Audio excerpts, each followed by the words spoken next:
photography and mixed media exhibit currently showing at Photographic Center Northwest, titled Exploring Passages Within the Black Diaspora, is one aspect of a rich and complex vision from the heart and mind of its curator, artist, scholar, and kick-ass, take-no-prisoners dynamo, Berette Macaulay. Hi there.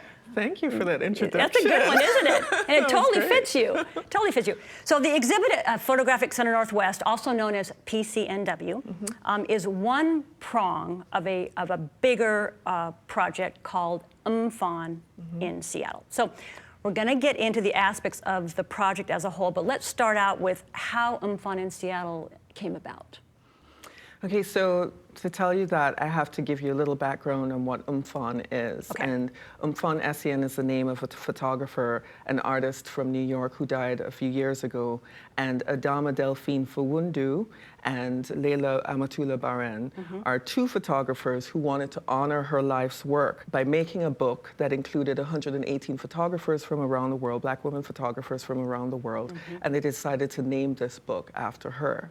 And this was 2 years ago that the book was released, 2017. And you're in it. And I'm actually one of the 118 photographers in it. Yeah. And one of the missions or the mandate behind this work is also to create publishing platform and exhibition platform for women photographers of the African diaspora who don't often have a place to show their work or have opportunities to show their work.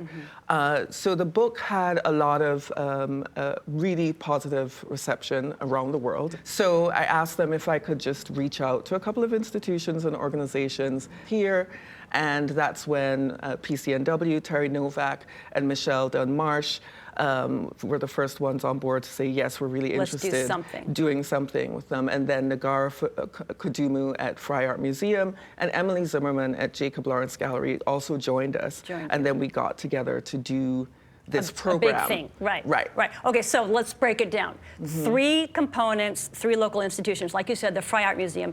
There was a live panel discussion with you, Leila, and Delphine. Is that correct? Okay. And Michelle Dunn-Marsh. And Michelle Dunn-Marsh. At Jacob Lawrence Gallery, that exhibit, Altar Prayer Ritual Offering, and that was mostly video art? That was entirely video art. Okay, 8 artists. 8 artists. 8 artists there. And then at PCNW, the current exhibit, Exploring Passages Within the Black Diaspora, that's photography and some video work. And that is 11 artists, 4 of whom are local, correct? That's 3 correct. in Seattle, 1 in Portland. That's right. All right. So let's talk about how you chose the artists who are in those 2 exhibits. What was the criteria that you used?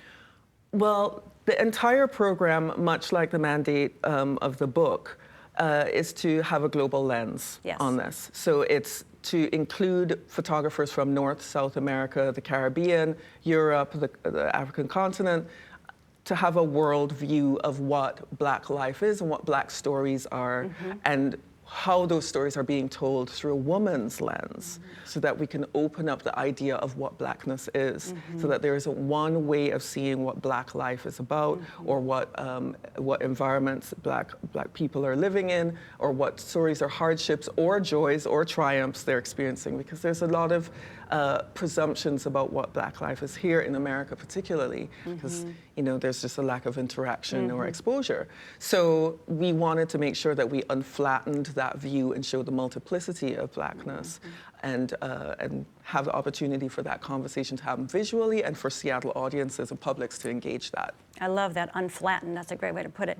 Why was it important to include local artists in MFON in Seattle? Because I know that was very crucial for you. It was really crucial because I didn't want it to be a foreign show or a foreign program, because that creates other presumptions.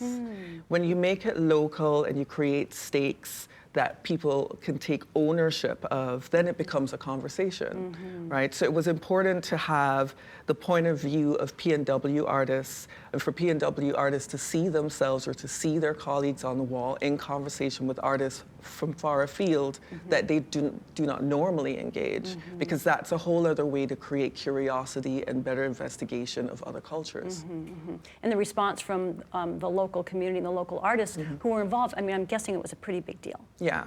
They felt like, well, a lot of excitement. A lot of being seen, The title of the show at PCNW speaks to the Black diaspora. For any anyone who isn't familiar with that, what is the Black diaspora?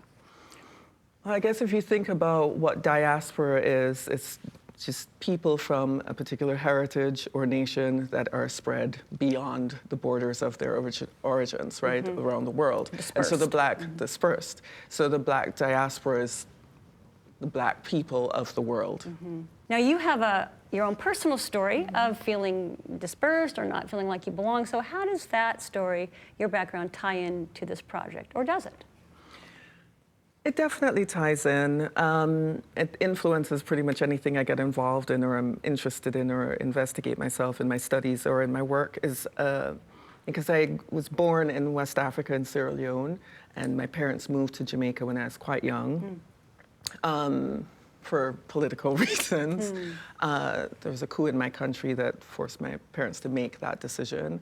And then because they were both lawyers, so they both had practice in England, which is where they were living before moving back to Sierra Leone in the early part of their marriage. So we were going back and forth between the UK and Jamaica as well. And then I came here for college and stayed. And I've always, wherever I've been confronted with the question, where are you from? People always ask that question. I'm never assumed to belong or to be from the locality that I'm occupying. And so that's always made me feel like an outsider. And I'm interested in outsider stories. I'm interested in what gets missed or what isn't questioned or what isn't accepted by outsider stories, because there's a lot of assumption that's made, or there's just a disinterest, a wall of disinterest. And so every time I work within my own art productions, but also as a curator, also as a writer, I'm always investigating those stories and thinking about what migration stories are, what displacement means, what belonging means, what erasure means because of that. Because when you have a complicated story where you don't speak to one nationality, you don't speak to one culture, there's a multiplicity that resides in your body. And that multiplicity is denied even more so as a Black person living in this world. Of all the places you've lived, where's it been the most difficult, where you've been asked the most, or is it? Where? Well, where Nancy, asking the tough questions. It's been the most difficult here in the States, for sure. Interesting. Because I think the idea or the notion of an international Black person is not the type of person that most Americans would encounter. At least that's been my experience, and the experience of my colleagues or close friends or family members. And so you have to answer to a lot of odd questions about your accent, about knowledges that you have, about certain places in the world that you've been to, or other languages you might speak. There's sort of an odd recalibration that you get used to seeing on people's faces when you're trying to explain your mixed existence. And so that's been difficult over the last 20 years of living here, for sure, that I don't experience as much in the UK or in the Caribbean. And is here. Yeah. Well, using art to kind of navigate that world for you is obviously very powerful.